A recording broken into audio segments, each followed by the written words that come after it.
Assalamualaikum warahmatullahi wabarakatuh. Alhamdulillahirrabbilalamin. Wassalatu wassalamu ala sayyidina Muhammadin wa ala alihi wa sahbihi ajma'in. Amma ba'd. Kembali lagi bersama saya Muhammad Fat Azizi. Kali ini kita akan meneruskan video yang kemarin. Sekarang kita masuk ke mazhab yang keempat, yaitu mazhab Imam Ahmad bin Hambal. Langsung saja kita baca. Imam Ahmad, bismillahirrahmanirrahim. Imam Ahmad, al-ismu wan nasabu, nama dan nasab beliau. Nama asli Imam Ahmad adalah Imam Ahmad bin Muhammad bin Hambal Asy-Syaibani. Lanjut, at-tarikh, sejarah beliau. Wulida fi sanah mi'ah arba'ah wa sittin hijriyah. Beliau lahir pada tahun 164 hijriyah ila mi'atain wahid wa arba'in hijriyah, sampai tahun 241 hijriyah. Qala Ibnu al-Jauzi, berkata Imam Ibnu al-Jauzi, tafa Ahmad ad-dunya marrataini fi jam'il musnad. Imam Ahmad mengelilingi dunia marrataini, dua kali, fi jam'il musnad, di dalam mengumpulkan atau menyusun musnad. Jadi beliau punya kitab namanya Musnad Imam Ahmad bin Hambal, berisi tentang hadis-hadis Nabi, dan kitab ini termasuk kutubut tis'ah yang terkenal. Lanjut, ibadah wa taqwa, Imam Ahmad dari segi ibadah dan ketakwaan beliau. Qala Abdullah bin Ahmad, berkata Imam Abdullah bin Ahmad, ini beliau adalah anak dari Imam Ahmad. Kana abi yusalli fi kulli yawmin wa lailatin salasami'ati raka'atin. Ia berkata bahwa ayah saya, yaitu Imam Ahmad, sholat dalam setiap hari, sehari semalam itu 300 rakaat. Falamma maridho, ketika Imam Ahmad sakit, mintil kal aswad at-afathu. Nah, jadi Imam Ahmad itu pernah dicambuk dan kemudian sakit, akhirnya tubuhnya melemah. Fakana yusalli kulla yawmin wa lailatin mi'ata khamsina raka'atan. Nah, beliau mengurangi dari tadinya 300 rakaat sehari semalam menjadi 150 rakaat dalam sehari semalam. Nah, bayangkan Imam Ahmad sakit saja masih sholat sehari semalam itu 150 rakaat.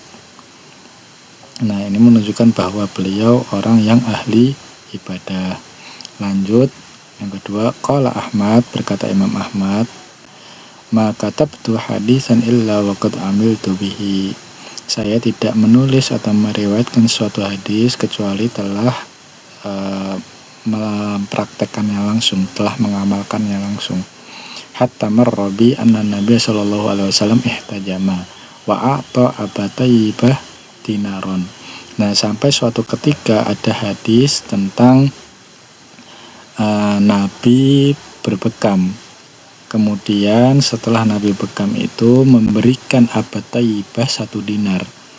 Nah, hal ini langsung diamalkan oleh Imam Ahmad. Fa'ataitu al-hajjam dinaron hina ihtajamtu. Nah, ketika Imam Ahmad bin Hambal ini bekam, beliau juga ngasih 1 dinar ke tukang bekamnya. Nah, ini sama persis dengan apa yang telah dilakukan oleh Kanjeng Nabi. Wa qala ar-Rabi' qala lana asy-Syafi'i, berkata Imam Rabi' berkata kepada kami Imam Syafi'i, Ahmad imamun fi samani khisalin.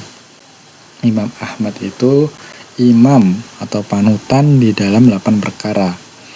Apa aja 8 perkara itu? Imamun fil hadis, imamun fil fikih, imamun fil lughah, imamun fil Quran, imamun fil faqri, imamun fil zuhud, imamun fil wara, imamun fis sunnah. Nah, ini menunjukkan bahwa beliau itu ahli dalam bidang-bidang agama seperti hadis, fikih, bahasa, Quran, dan dalam kehidupannya juga, dalam kezuhudan, dalam wara, dalam mempraktikkan sunnah. Lanjut, yang terakhir, al-ilmu wa zakat. Imam Ahmad dilihat dari segi keilmuan dan kecerdasan beliau. Qala Abdullah bin Ahmad, berkata Imam Abdullah bin Ahmad, Ini beliau juga anaknya Imam Ahmad bin Hambal. Qala li Abu Zur'ah, berkata kepada saya Imam Abu Zur'ah, abuka yahfazu alfa alfin hadisin, bapakmu itu hafal 1 juta hadis. Fakila lahu, maka kutanyakan kepadanya, wa ma yudrika, kamu tahu dari mana? Qala dzakartuhu fa akhadtu alaihi al-abwab, aku pernah muzakarah. Jadi Imam Abu Zur'ah ini pernah muzakarah langsung dengan Imam Ahmad, pernah murojaah bareng. Nah, fa akhadtu alaihi al-abwab, maka aku menyebutkan berbagai bab hadis kepadanya. Nah, Imam Ahmad itu tahu tentang beberapa bab hadis tersebut. Nah, dari situlah Abu Zur'ah menyimpulkan bahwa Imam Ahmad itu hafal 1 juta hadis. Lanjut, qala Abdur Razak, berkata Imam Abdur Razak, ma ra'aitu ahadan afqah wala awra' min Ahmad bin Hambal.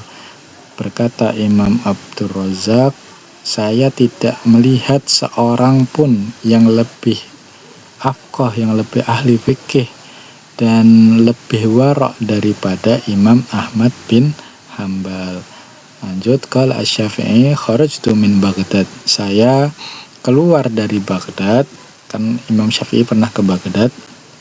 Fama khallaftu biha rajulan afdal wala a'lam wala afqah wala atqa min Ahmad bin Hambal, saya tidak meninggalkan seorang lelaki pun yang lebih utama dan lebih alim, lebih afqah, lebih bertakwa daripada Imam Ahmad bin Hambal. Kemudian lanjut, qala Asy-Syafi'i, ya Aba Abdullah, wahai Abu Abdullah, ini nama lain dari Imam Ahmad, Abdullah. Ya Abu Abdullah, wahai Imam Ahmad, idza sahha indakumul hadis, ketika kamu mensahihkan suatu hadis, fa akhbiruna, kabari kami, hatta narji'a ilaihi, sehingga kami bisa kembali ke hadis tersebut. Antum a'lamu bil akhbaris sahahi minna, kamu itu lebih mengetahui tentang hadis-hadis sahih daripada kami. Lanjut ke selanjutnya, al-mazhab al-hambali. Nah, ini menjelaskan tokoh-tokoh dalam mazhab Imam Ibnu Hambal. Nah, ini terbagi menjadi 3 masa. Yang pertama adalah Daurut Ta'sis sampai pada tahun 403 Hijriah. Kemudian di sini ada perincian imam-imamnya. Nah, imam yang pertama adalah Al-Imam Ahmad sebagai muassis atau pendiri mazhab. Di sini ada keterangan bahwa beliau tidak menulis kitab fikih, lam yaktub mazhabahu. Nah, Imam Ahmad itu menulis musnad, tapi bukan tentang mazhab beliau, tapi tentang hadis-hadis Nabi. Nah, maka dari itu beliau menyimpulkan bahwa Imam Ahmad ini tidak menulis mazhabnya. Nah, siapa yang menulis mazhab beliau? Yang menulis mazhab beliau adalah Ashabul Masail. Nah, siapa Ashabul Masail?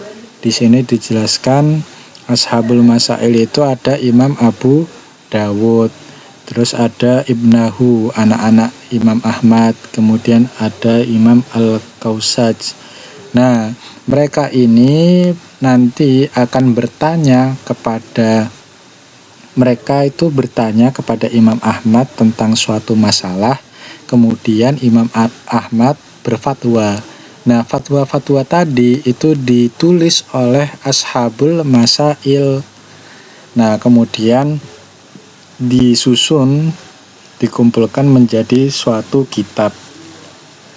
Nah, setelah itu ada masa berikutnya, ada Imam Khalal. Imam Khalal nanti punya kitab namanya Jami'ul Khalal. Nah, terus di sini ada Hulamul Khalal. Ini muridnya dari Imam Khalal, punya julukan Hulamul Khalal. Beliau punya kitab Zadul Musafir. Nah, kemudian ada Imam Al-Khiraqi. Beliau punya mukhtasar namanya Mukhtasar Khiraqi. Kemudian ada Imam Hasan bin Hamid. Beliau punya kitab namanya Tahdzibul Ajwibah.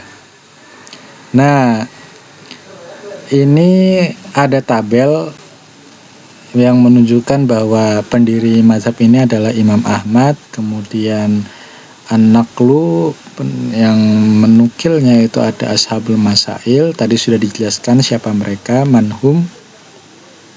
Kemudian ada Al-Jam'u, ini yang mengumpulkan itu ada Khalal, Al-Ikhtisar, kemudian diringkas oleh Al-Khiraqi, kemudian At-Taqyid, penentuan kaidah-kaidah oleh Imam Ibnu Hamid. Nah, lanjut ke masalah selanjutnya, ada Daurut Tahrir wa Tanqih, masa penyusunan dan penyempurnaan mazhab sampai pada tahun 885 Hijriah. Nah, di sini ada Imam Qadhi Abu Ya'la. Beliau punya kitab Ar-Riwayatain wal Wajhain. Kemudian ada Ibnu Taimiyah punya kitab Al-Muharrar. Kemudian Ibnu Muflih, beliau punya kitab Al-Furu'. Nah, kemudian ada Imam Al-Mirdawi, beliau punya kitab namanya Al-Insaf. Nah, lanjut ke masa berikutnya, Daurul Istiqrar Mazhab, masa kematangan atau stabilnya mazhab. Ada Imam Al-Hajjawi, beliau punya kitab Al-Iqna. Kemudian ada Ibnu Najjar, beliau punya kitab namanya Al-Muntaha.